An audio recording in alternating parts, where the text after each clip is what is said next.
Okay, सो एक question आया मेरे पास, व्हाट्स पैराथायरॉइड फीवर? तो actually parathyroid fever is a bacterial infection, ठीक है, बिकॉज ये पैराथायरॉइड में होता है इसीलिए इसे पैराथायरॉइड फीवर बोलते हैं। एंड इसके सिम्टम्स जो है सिमिलर टू टाइफाइड ही होते हैं, like the fever, typhoid fever होता है वैसे ही पैराथायरॉइड फीवर होता है, ठीक है। अच्छा, then we are doing acquired immunity. तो एक्वायर्ड इम्यूनिटी में there are two types of responses, ठीक है। अब तुम ये समझो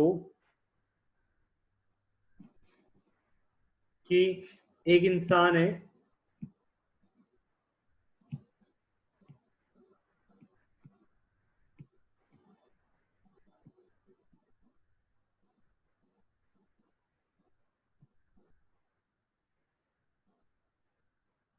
अब पता नहीं, मेरे पास यही फोटो थी।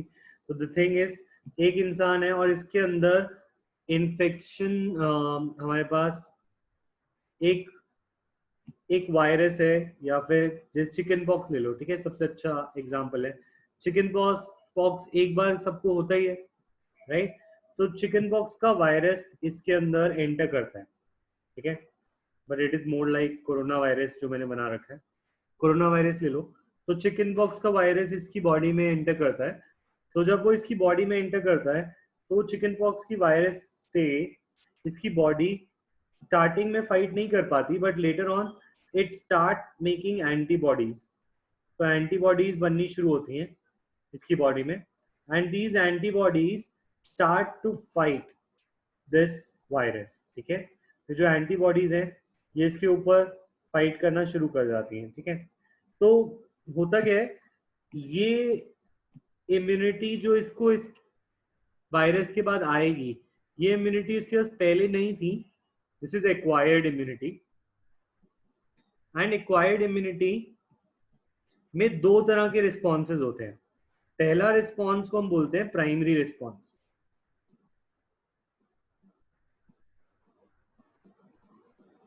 प्राइमरी रिस्पॉन्स क्या होता है? प्राइमरी रिस्पॉन्स होता है when pathogen first enters a body, ठीक है, when pathogen first enters a body, ठीक है, ठीक है, देन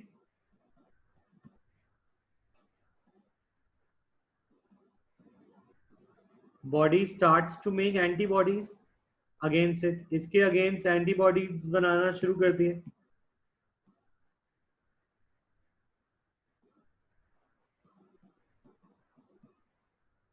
तो जब वो ऐसी एंटीबॉडीज बनाना शुरू करती है तो इस केस में थोड़ा टाइम लगता है, लगेगा ही, क्योंकि पहली बार वो उसके खिलाफ एंटीबॉडीज बना रही है। ठीक है, तो it is a delayed response. ठीक है, कैसा रिस्पॉन्स है? It is delayed response, because पहली बार उससे फाइट करने के लिए बॉडी को पहले ट्राई करना पड़ेगा एक दो बार, और अगर वो सही एंटीबॉडी बन गई तभी वो उससे फाइट कर पाएगी, राइट? तो द थिंग इज कि अगर एंटीबॉडी बनेगी पहली बार तो वो थोड़ा स्लो बनेगी। ठीक है, अब हुआ क्या, ये एंटीबॉडीज जीत गए और ये वायरस इसकी बॉडी से खत्म हो गया। ठीक है, तो वायरस इस बॉडी से खत्म हो गया। नाउ द थिंग इज कि इसकी बॉडी इसके केमिकल्स बनाने का फॉर्मूला अपने पास बचा के रख लेती है। वो रेसिपी, तुम पहली बार कुछ केक बेक करते हो, ठीक है, लॉकडाउन में सारे केक बना रहे हैं, तो तुम पहली बार केक बनाने में जितना टाइम लगेगा दूसरी बार उतना टाइम तो नहीं लगेगा। क्यों? Because you will know the recipe, you will know the formula कि अब कैसे उसको बनाना है, जो एंटीबॉडीज पहले बनाई थी। तो you have a memory, just like this your body also has memory. अब इस बार मैं वो मेमोरी कार्ड वाली मेमोरी की बात नहीं कर रहा, इस बार मैं असली मेमोरी की बात कर रहा हूँ। हमारी बॉडी के पास एक मेमोरी होती है, उसको एक बार फॉर्मूला बनाना आ गया कि भाई कैसे एंटीबॉडी बनानी है, तो दूसरी बार बनाने में उसे टाइम नहीं लगता।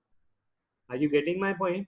तो अब अगर सपोज अगर अगले साल दोबारा कोरोना वायरस आता है और अगर इस पर्सन को इम्यूनिटी है उसकी जो उसने एक्वायर कर ली थी, तो इस बार एंटीबॉडीज बनाने में उतना टाइम नहीं लगेगा, and these antibodies will very quickly start acting on the corona virus या एनी वायरस, और इस वजह से this virus will not be able to show its symptoms, और वो आते ही खत्म हो जाएगा। तो this response is secondary response और also known as amnestic response. ठीक है, तो second type of response is secondary response और एमनेस्टिक रिस्पॉन्स। मुझे पता नहीं स्पेलिंग में अगर मिस्टेक हो तो let me check.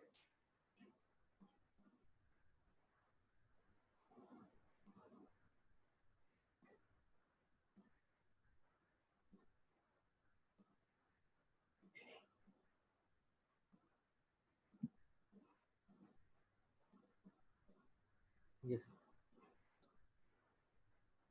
Response is anamnestic response. Okay, so response है का नाम ढंग से लिखेंगे।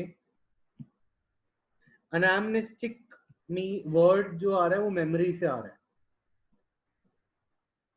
ठीक है, तो ये वाला जो रिस्पॉन्स होता है इट इज क्विक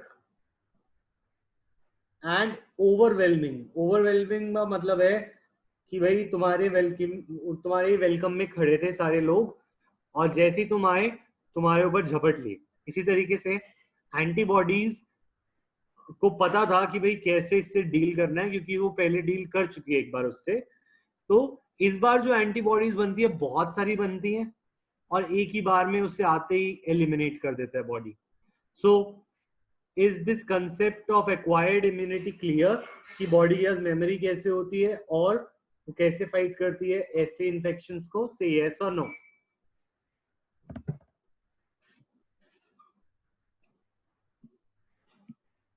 सो अब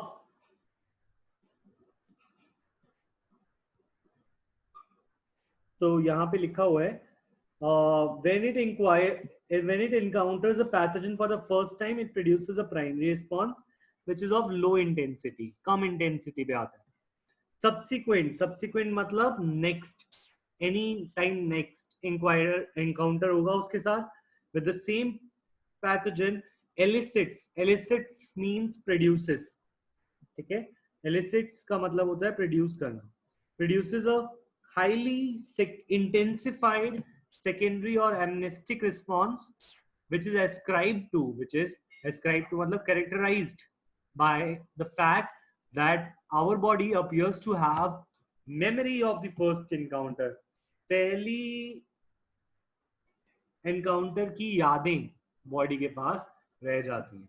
तो अब पॉइंट ये आता है कि इतनी चीज हमारी बॉडी कर कैसे सकती है. This is like a wonderful phenomena कि हमारी बॉडी में हमारी कंप्यूटर जैसे मेमोरी है कि उससे चीजें याद रहती हैं. तो वो कैसे याद रहती हैं, what is the mechanism behind it, वो चीजें हमारे को सोचने में बहुत ही ऐसा लगता है कि ये तो मैजिकल चीज है. बट द थिंग इज हमारे cells are capable of doing this. कुछ सेल्स हैं जो इस काम में हमारी हेल्प करते हैं और वो लिम्फोसाइट्स हैं. These are lymphocytes, D lymphocytes and T lymphocytes. ठीक है. अब डी लिम्फोसाइट्स और टी लिम्फोसाइट्स का नाम तुमने सुना होगा पहले. ठीक है. तो बी लिम्फोसाइट्स प्रोड्यूस करता है an army of protein, proteins की आर्मी प्रोड्यूस करता है और इन आर्मी ऑफ प्रोटीन्स को हम बोलते हैं एंटीबॉडीज. ठीक है. और T cells does not produce antibodies but help the B cells to produce them. तो the thing is B cell antibodies produce करता है और T cell helps them to produce antibodies. तो ये काम जो एक्वायर्ड इम्यूनिटी का है ये दो तरह के सेल करते हैं हमारे, B lymphocytes and T lymphocytes. B lymphocytes produces antibodies, T lymphocytes also known as helper cells. कुछ टी लिम्फोसाइट हेल्पर सेल्स होते हैं और ये हेल्पर सेल्स बी लिम्फोसाइट को हेल्प करते हैं एंटीबॉडी बनाने में. ठीक है. अच्छा, ये क्लियर है. तो हम एंटीबॉडी पे चले. तो आते हैं कि एंटीबॉडी जो बी लिम्फोसाइट्स बनाते हैं वो है क्या.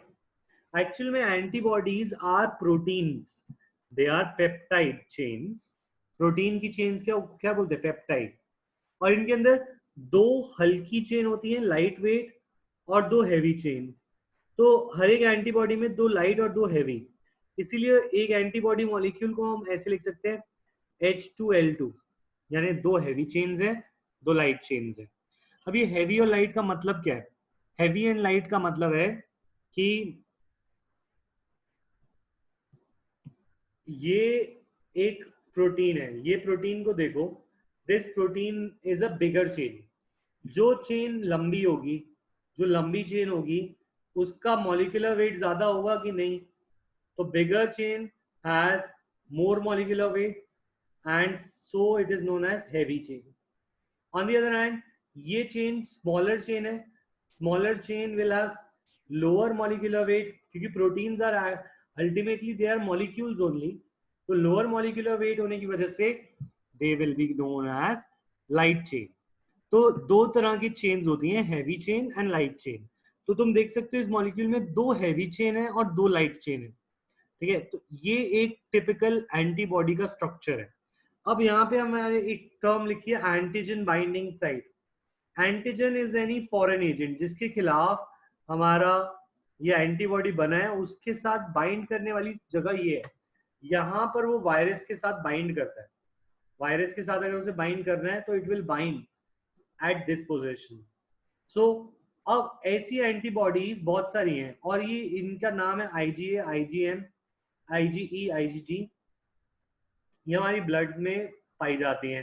ठीक है. अब एंटीबॉडीज में IG का मतलब क्या है. IG is a type of protein और इन्हें हम बोलते हैं इम्यूनोग्लोबुलिन्स. ये शायद हमने पढ़ा था जब हमने 11th में बॉडी फ्लूइड्स पढ़ा था, तो उसमें पढ़ा था कि ब्लड में दो टाइप के प्रोटीन्स होते हैं. Some are called albumins and others are called globulins. और तब मैंने बताया था कि जो ब्लड के प्रोटीन होते हैं उनमें से globulins are actually fighting proteins. तो these are the army of proteins जो हमारा बी लिम्फोसाइट्स बना रहे थे. तो अब IgA, IgM, IgE इन सब के अलग अलग फंक्शन होते हैं बॉडी में और ये हमारी बॉडी में क्योंकि ब्लड में प्रेजेंट होते हैं, अगर ये बनते हैं तो ब्लड में रिलीज होते हैं. तो ऐसे ब्लड वाली चीजों को ह्यूमोरल टर्म दिया जाता है.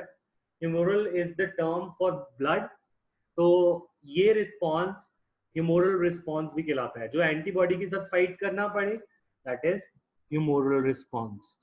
तो is antibody humoral response clear? Yes और नो? कोई डाउट है तो माइक ओपन करके भी यू कैन आस्क।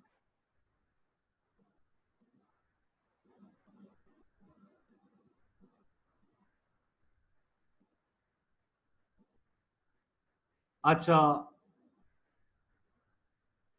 तो अब मुझे बताओ, जपजी बायो में कौन सा टेस्ट है? कनिष्का, जपजी बताओ कौन कौन से चैप्टर आ रहे हैं? और किसी का टेस्ट आ रहा है स्कूल में बायो का? नहीं, मुझे कोई चैप्टर नंबर बताओ। 1 and 4, ठीक है। और किसी का कोई टेस्ट नहीं आ रहा अभी बायो का? तो let us do one thing, कल टेस्ट ले लेते हैं चैप्टर 1 का, ठीक है। Chapter 1 is an easy chapter, और हमारा बायो का टेस्ट नहीं हुआ है ढंग से अभी तक, तो बायो का टेस्ट लेना जरूरी है। कल शाम तक चैप्टर 1 कंप्लीट हो जाएगा, यस और नो? बहुत इजी चैप्टर है, बस एनसीईआरटी की लाइन टू लाइन पढ़ लेना, ठीक है। अदरवाइज मैं नोट्स भी भेज दूंगा, जिसके पास नोट्स नहीं है मुझे बता देना, ठीक है। तो कल चैप्टर 1 का टेस्ट होगा, it will be both MCQ and written, ठीक है। ऑब्जेक्टिव भी होगा और रिटन भी होगा, होगा गूगल फॉर्म में ही, ठीक है। But you will have to type your answers, it should not be a copy paste affair, तो वो मुझे पता चल जाएगा। लिमिटेड टाइम होगा, चीटिंग नहीं कर पाओगे क्योंकि टाइम हमारा लिमिटेड रहेगा। क्लियर है ये सबको? तो कल शाम को टेस्ट रखते हैं तुम्हारा चैप्टर 1 का, फिर हम चैप्टर 2, 3, 4 का भी टेस्ट, 2, 3 का भी लेंगे, जेनेटिक्स का भी रहता है टाइम। अच्छा हाँ, जो तुम्हारा डाउट था कि भाई जो अच्छा, एक क्वेश्चन आया था मेरे पास जपजी से कि जो एंटीबॉडीज, ये जो हमें इम्यूनिटी हमारी मदर से मिलती है during the after the child birth, ठीक है, हमने पढ़ा था कोलोस्ट्रम इज एन एंड के अंदर एंटीबॉडीज होते हैं, तो what type of response it is? तो it is very nice question, और इसको अगर तुम्हें याद हो तो तुम खुद भी बता सकते हो। तुम्हें याद है ना रिप्रोडक्शन जो हमने पढ़ा था, colostrum is a is the blood that sorry, it is the milk secreted by female body, ठीक है, just after the child birth, ठीक है। तो ये जो कोलोस्ट्रम है that is the milk, very important for the immune system of the child, ठीक है ना। तो दिस मिल्क कंटेन्स एंटीबॉडीज, तुम्हें याद है उसमें लिखा हुआ था चैप्टर 2 में, चैप्टर 3 में, that this milk contains antibodies. So what type of response it is?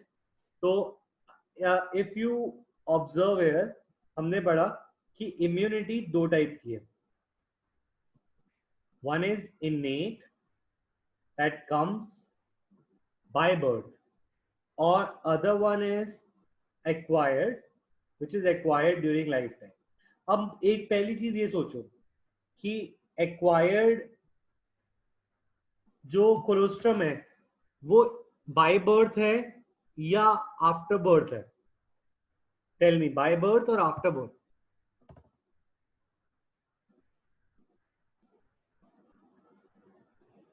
क्योंकि अगर ये सोचो, अगर किसी बच्चे को वो मदर्स मिल्क ना मिले तो क्या उसमें वो इम्यूनिटी आएगी? नहीं आएगी। तो we can not say it is by birth, it is after birth and it is conditional कि mother feeds the child, right? So that is why colostrum will be a case of acquired immunity and not innate immunity.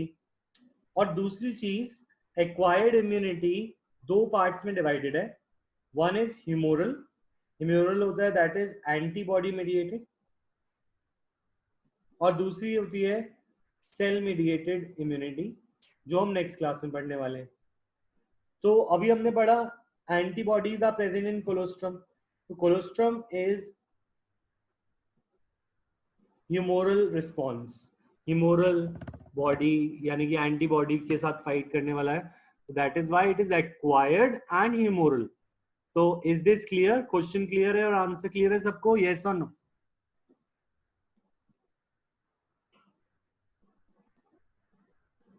ठीक है, okay class, फिर next class में मिलते हैं हम, और कल टेस्ट लेते हैं चैप्टर 1 का। प्लीज प्रिपेयर करके रखेंगे। टाइम हम रख लेते हैं कल का 6 से 7। 6 से 7 सही है सबके लिए? अंशुल 6 सही है? ठीक है, तो कल हम करते हैं टेस्ट, ठीक है? और लिमिटेड टाइम होगा, रूल्स मैं बता दूंगा।